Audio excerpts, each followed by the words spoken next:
Helsingborg, Sweden. This quiet Scandinavian town seems an unlikely location to unmask Britain's most elusive serial killer. But it's here that a newspaper journalist has spent the last 30 years sifting through the evidence, searching for the overlooked clue that would unravel the case. As a journalist, you do try to look at the facts and you do try to build yourself a framework, and you quickly realize it's a complete labyrinth. It involves hundreds and thousands of people. It involves a couple of hundred of suspects. But one always has the feeling that somewhere in it there will be that grain of sand that could provide a solution. The identity of Jack the Ripper is the greatest mystery in the history of British crime. It seems incredible that a man who killed 6 women in the face of a massive manhunt, a media storm, and increasing political outrage could escape detection. But somehow he did. Ever since, many different suspects have emerged. But of all the many suspects, with so little forensic evidence to work with, not one has been placed at a murder site. Very many of the suspects are outright outlandish, and there never was a suspect that functioned practically. There never was anything that tied any one of them very much to any of the murders.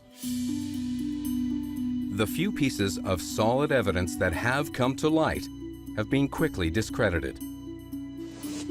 A diary, supposedly written by a wealthy cotton merchant, was admitted to be a forgery. Medical records linking an eminent Welsh doctor to a victim were secretly altered. And most recently, a shawl purported to belong to one of the victims was never listed among her possessions by the police. And the DNA analysis that linked it contained major scientific errors. After more than a century of searching, the identity of the Ripper was no nearer a solution.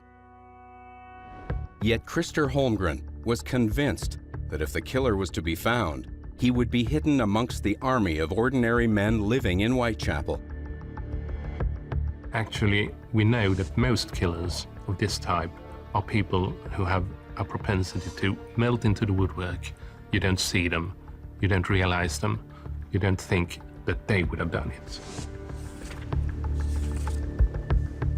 Applied criminologist Dr. Gareth Norris has compiled a profile of the killer. He agrees he would have been an unremarkable local man. It's very interesting to go back and examine these cases and to try and work out in a very methodical way the type of person who may have committed these crimes. We can start to understand what is he doing, where is he going, and how does he know how to select his victims. The pivotal thing is the geography of the crimes. It's that there's somebody who has intimate knowledge of that area to not only identify where he will locate his victims, but it's also very easy for him to escape. So my profile suggests somebody who lives locally. He was somebody who was able to fit in quite easily.